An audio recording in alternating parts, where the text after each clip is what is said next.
Of all the wars fought in the ancient Mediterranean, few reshaped a future of the world quite like the one that pulled Rome across the sea and into the heart of the Greek world. It began as a distant intervention against a minor kingdom on the Adriatic coast. It ended 60 years later with the burning of one of the most magnificent cities in the ancient world, and every Greek city, league, and kingdom bowing to a single power in Italy.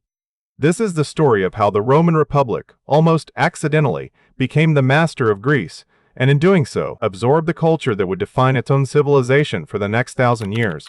Was this Rome's greatest victory, or its most consequential mistake? Stick with us to the end and decide for yourself. Welcome back to the channel. If you enjoy in-depth breakdowns of the wars that built the ancient world, please consider subscribing and sharing this video. These deep dives take enormous research and animation work, and every share helps enormously. Setting the stage. The Mediterranean in 220 BC.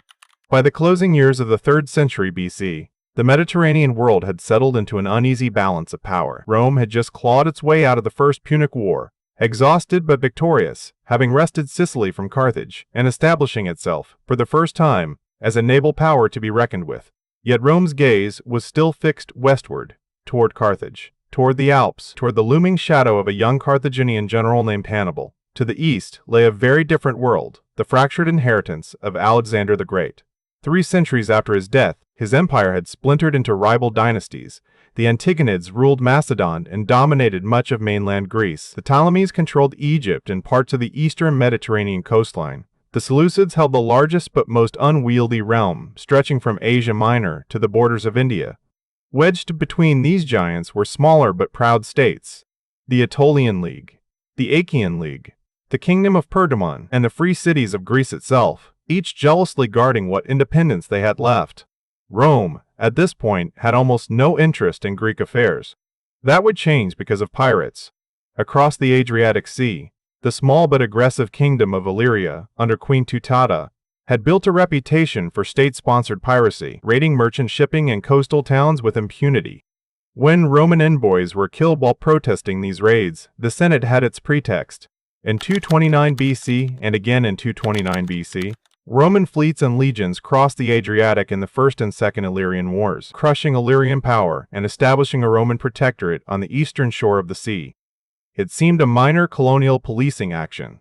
In truth, it was the first Roman foothold in the Greek world, and it put Rome on a collision course with the young, ambitious king of Macedon, Philip V. The First Macedonian War, 2014-205 BC. Philip V watched Rome's expansion into Illyria with growing alarm. When Hannibal crushed the Roman army at Cannae in 2016 BC, and Rome seemed on the verge of total collapse, Philip saw his opportunity. In 2015 BC, he struck an alliance with Hannibal himself, agreeing to open a second front against Rome in the Balkans, while Carthage bled the Republic dry in Italy. Rome, stretched to its absolute limit by the war with Hannibal, could not afford to send a major army east. Instead, the Senate did what it would do again and again in the coming decades. It fought a war by proxy. Roman diplomats and a small naval squadron were dispatched to stir up Philip's enemies, the Aetolian League, Sparta, Elis, Messenia, and the Kingdom of Pergamon under King Attalus I, and let them fight Macedon on Rome's behalf. The war that followed was messy, indecisive, and fought mostly on the fringes: skirmishes along the coast, naval raids, sieges of minor towns. Philip proved a capable and energetic commander, repeatedly outmaneuvering his fragmented coalition of enemies, but he could never land a knockout blow, and Rome never committed the resources for one either. By 205 BC, with Hannibal's war effort collapsing and neither side gaining a decisive advantage in Greece, both parties agreed to the Peace of Phoenix. Rome retained its Illyrian holdings. Philip kept his ambitions intact. Nothing on the surface had changed, but Rome had learned 2 crucial lessons: that Greek states could be turned against each other with the right incentives, and that Philip V was a threat worth watching. The Second Macedonian War, 297 BC. With Hannibal finally defeated at Zama in 202 BC. Rome was, for the first time in a generation, free to look east without distraction. Philip V, meanwhile, had grown reckless. He struck a secret pact with the Seleucid king Antiochus III to carve up the possessions of a weakened Ptolemaic Egypt and began aggressively expanding into the Aegean, attacking the free cities of Asia Minor and the islands allied with Rhodes and Pergamon. Rhodes and Pergamon, alarmed at Philip's growing power, appealed directly to Rome for help. The Senate, still wary of Macedon's earlier alliance with Hannibal and eager to project strength in its first major post-war campaign, obliged. In 200 BC, Rome declared war on Philip V for a second time, the Second Macedonian War. Early Roman campaigns achieved little more than the First War had. It was only in 198 BC, when command passed to a young and unusually gifted consul named Titus Quinctius Flamininus, that the tide began to turn. Flamininus was fluent in Greek, genuinely sympathetic to Hellenic culture, and politically shrewd enough to understand that Rome's real weapon in Greece was not the legion, but the promise of liberty. He skillfully detached the Achaean League from its wavering neutrality, winning it over to Rome's side, and steadily isolated Philip both militarily and diplomatically. By 197 BC, Philip's coalition had crumbled to almost nothing, while Flamininus commanded a combined Roman-Greek army of considerable strength. The stage was set for a decisive confrontation in the rolling hills of Thessaly. The Battle of Cynoscephalae, 197 BC. The two armies stumbled into contact almost by accident in thick fog near a ridge of hills called the Dog's Heads, Cynoscephalae. Philip's Macedonian phalanx, the same formation that had once conquered the known world under Alexander, was formidable in open level ground, but dangerously inflexible in broken terrain. As the fog cleared, fighting broke out piecemeal across the ridgeline. Philip managed to form up his right wing into the classic phalanx and drove the Roman left back with brutal efficiency. For a moment, it looked as though Macedonian discipline would carry the day, just as it had for over a century. But on the other flank, his left wing was still scrambling into formation when the Roman right, backed by war elephants, smashed into them and shattered the half-formed line. Then came the moment that defined the battle, and in many ways defined the difference between the Macedonian and Roman way of war. An unnamed Roman tribune, seeing the victorious Macedonian right wing pressing forward with its rear and flanks completely exposed, peeled off roughly 20 maniples from the triumphant Roman right and wheeled them around to strike the phalanx from behind. The rigid, forward-facing wall of pikes that had terrified enemies for generations had no answer for an attack from the rear. The phalanx disintegrated. Thousands of Macedonians were cut down, many with their arms raised in the traditional gesture of surrender, a gesture the legionaries, unfamiliar with, tragically failed to recognize until the slaughter was well underway. Philip escaped with the remnants of his army and sued for peace. The terms Flamininus imposed were, by ancient standards, remarkably lenient. Macedon lost its overseas possessions and its fleet, paid an indemnity, and was reduced to a regional power, but it was not destroyed. In 196 BC, at the Isthmian Games in Corinth, Flamininus made an announcement that sent the assembled crowd into rapturous celebration, the freedom and autonomy of all the Greek states. For a brief shining moment, it seemed Rome had come, not as a conqueror, but as a liberator. The Seleucid, Syrian, war begins. Antiochus III crosses into Greece. Rome's declaration of Greek freedom left a power vacuum, and one man was eager to fill it. Antiochus III of the Seleucid Empire, by this point the most powerful monarch in the Eastern Mediterranean, fresh off a string of conquests that had earned him the title, the Great. Antiochus had ambitions in Thrace and Asia Minor that inevitably brought him into friction with Rome's new sphere of influence. Making matters far worse for Roman peace of mind, in 195 BC, Antiochus offered asylum to the one man Rome feared above all others, Hannibal himself, fleeing political persecution in Carthage. The spark came from an unlikely source. The Aetolian League, Rome's own former ally, felt cheated by the peace settlement after the Second Macedonian War. They had done much of the fighting and received little of the reward. Bitter and resentful, the Aetolians invited Antiochus into Greece as a liberator against Rome. The same rhetoric Flamininus had once used against Philip. In 192 BC, Antiochus crossed the Aegean with a modest force, seized Demetrius, and was declared the champion of Greek freedom by his Aetolian hosts. It was a catastrophic miscalculation. Antiochus arrived with barely 10,000 men, expecting the whole Greek world to rise behind him. Instead, most Greek states, remembering Rome's clemency after Cynoscephalae, and unwilling to gamble everything on an unproven Eastern king, stayed cautiously neutral or openly sided with Rome. Even Philip V of Macedon, humiliated just 5 years earlier, chose to support his former conquerors rather than risk Antiochus becoming the dominant power in the region. Rome, alarmed at the prospect of a Seleucid foothold in Greece, declared war and dispatched a consular army under Manius Acilius Glabrio, with the aging but still formidable Scipio Africanus, conqueror of Hannibal himself, serving in an advisory capacity to his brother Lucius. The Battle of Thermopylae, 191 BC. Antiochus, badly outnumbered and unable to rally the broad Greek support he had promised, fell back to the one place in Greek history synonymous with heroic last stands against impossible odds, the narrow pass of Thermopylae. 3 centuries earlier, 300 Spartans had held this same ground against the Persian host of Xerxes. Antiochus hoped the terrain itself would once again neutralize Rome's numerical advantage. He fortified the pass with a double wall and stationed his best troops, including a contingent of Aetolians, on the high ground overlooking the road. For a time, the position held. Roman assaults against the fortified line achieved little but casualties. But history has an uncomfortable habit of repeating its details as well as its outcomes. Just as a local guide had once shown the Persians a hidden mountain path around the Spartan position, Roman commanders now used a similar route, the same track by some accounts, to send a flanking force under Marcus Porcius Cato over the mountains and down onto the rear of Antiochus's position, caught between a frontal assault and a surprise attack from behind. Antiochus's army broke and fled in disorder. The king himself escaped by ship back to Asia Minor, but his continental ambitions in Greece were finished in a single afternoon. The Aetolian League, exposed and abandoned, would spend the next several years being slowly ground down and forced into an unfavorable peace with Rome. But the war with Antiochus was far from over. It simply shifted theaters.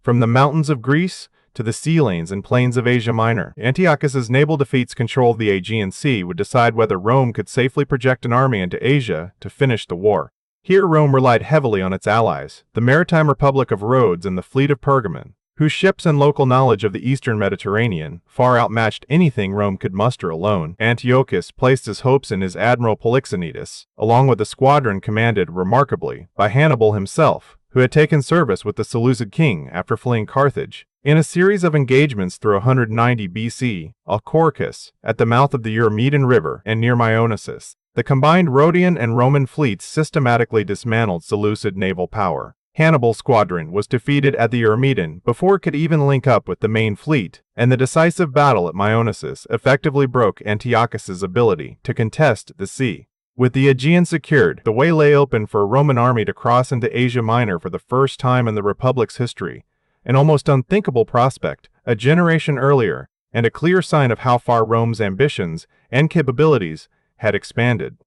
The Battle of Magnesia, 190 BC. Antiochus made his final stand near Magnesia at Cephalum, and he did so with the largest army the Hellenistic world had fielded in decades, reportedly over 70,000 men, including scythe chariots, war elephants, and the famous silver shields, elite heirs to Alexander's own royal guard. Facing him was a smaller but far more disciplined Roman-led force of roughly 30,000 under Lucius Cornelius Scipio, again advised by his brother Africanus, alongside King Eumenes II of Pergamon commanding the allied cavalry. Eumenes, who understood Seleucid tactics intimately, opened the battle brilliantly. He goaded Antiochus's sized chariots into a premature charge, then used light skirmishers to panic the chariot teams, sending the vehicles careening back into their own ranks in chaos before the main battle had even properly begun. On the Seleucid left, this triggered a cascading collapse. Antiochus himself, commanding the Seleucid right, had genuine success, personally leading a cavalry charge that broke through the Roman line opposite him. But instead of wheeling to support his collapsing center and left, he pursued the fleeing Romans off the field entirely, taking his best troops out of the decisive action.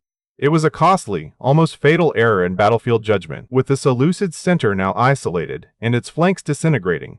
The legendary Silver Shield's phalanx, elephants trapped and panicking within their own ranks, was surrounded and annihilated. Magnesia was one of the most lopsided victories in ancient warfare. Antiochus's losses are recorded in the tens of thousands. Roman casualties were remarkably light. The subsequent Treaty of Apamea stripped the Seleucid Empire of virtually all its territory in Asia Minor, handed most of it to Rome's loyal allies Pergamon and Rhodes, and imposed a crushing indemnity that would financially cripple the Seleucid state for a generation.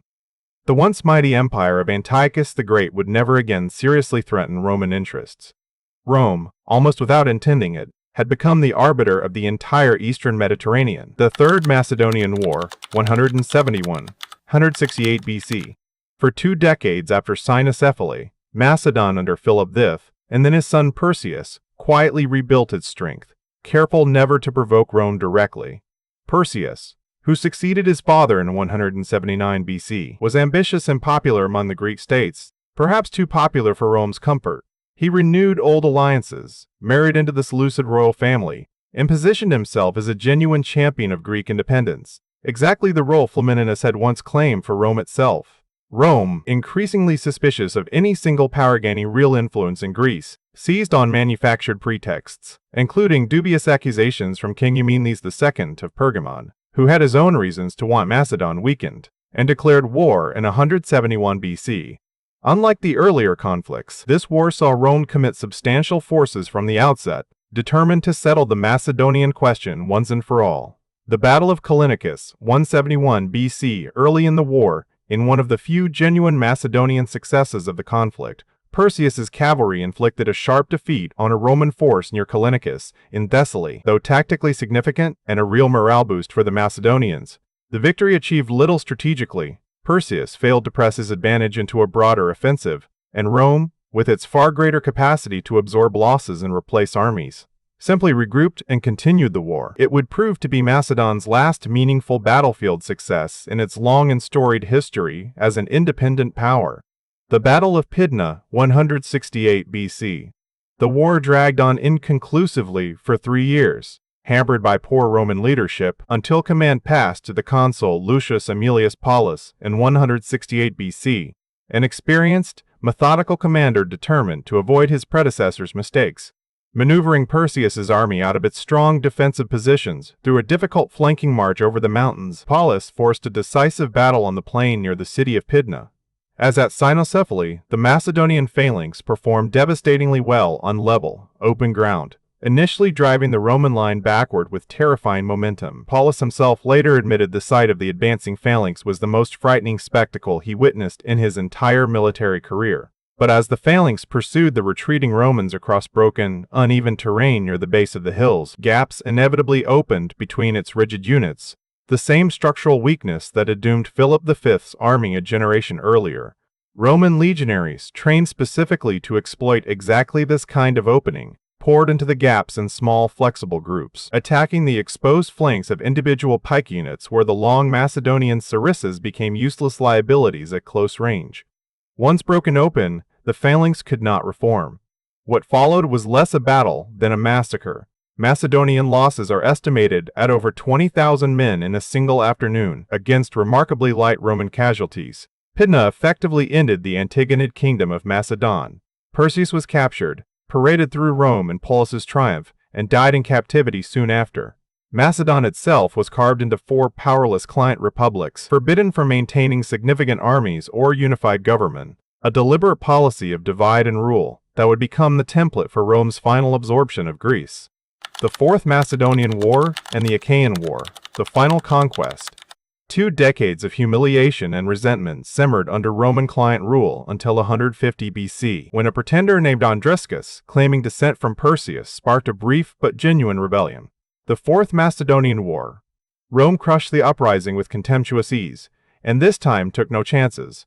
Macedon was formally annexed as a Roman province, ending forever any pretense of Macedonian independence. The final act played out not in Macedon, but among the Achaean League, ironically, Rome's oldest and most loyal Greek ally. Tensions over Roman interference in league affairs, combined with genuine Greek frustration at decades of being treated as pawns rather than partners, boiled over into open, almost suicidal defiance. In 146 BC, the same year Rome finally annihilated Carthage in the west, the Achaean League declared war on Rome itself. It was never a contest. The consul Lucius Mummius crushed the Achaean army with brutal efficiency and marched on Corinth, one of the wealthiest and most culturally significant cities in the entire Greek world. Rome's response was calculated and merciless, mirroring the fate of Carthage in the same year. Corinth was systematically sacked, its male population killed, its women and children sold into slavery, and the city itself burned to the ground, its treasures shipped back to Rome.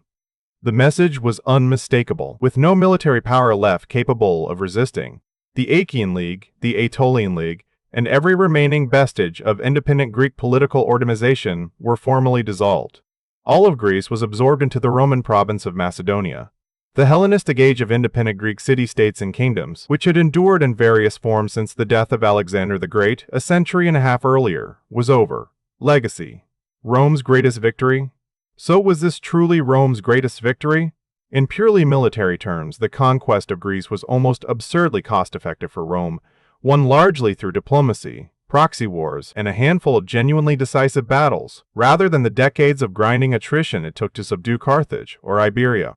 Through a patient policy of divide and rule, allying with one faction against another, promising liberty while never truly relinquishing control, the Republic managed to keep every Greek city, league, and kingdom fatally divided until the moment came to absorb them all. Yet Greece's conquest was never simply a story of Roman domination. The famous line, later written by the poet Horace, holds a deep truth. Conquered Greece captured her uncivilized conqueror. Greek philosophy, art, architecture, literature, and rhetoric flooded into Roman culture in the century that followed, fundamentally reshaping how Rome saw itself and the world. Educated Romans learned Greek as a matter of course.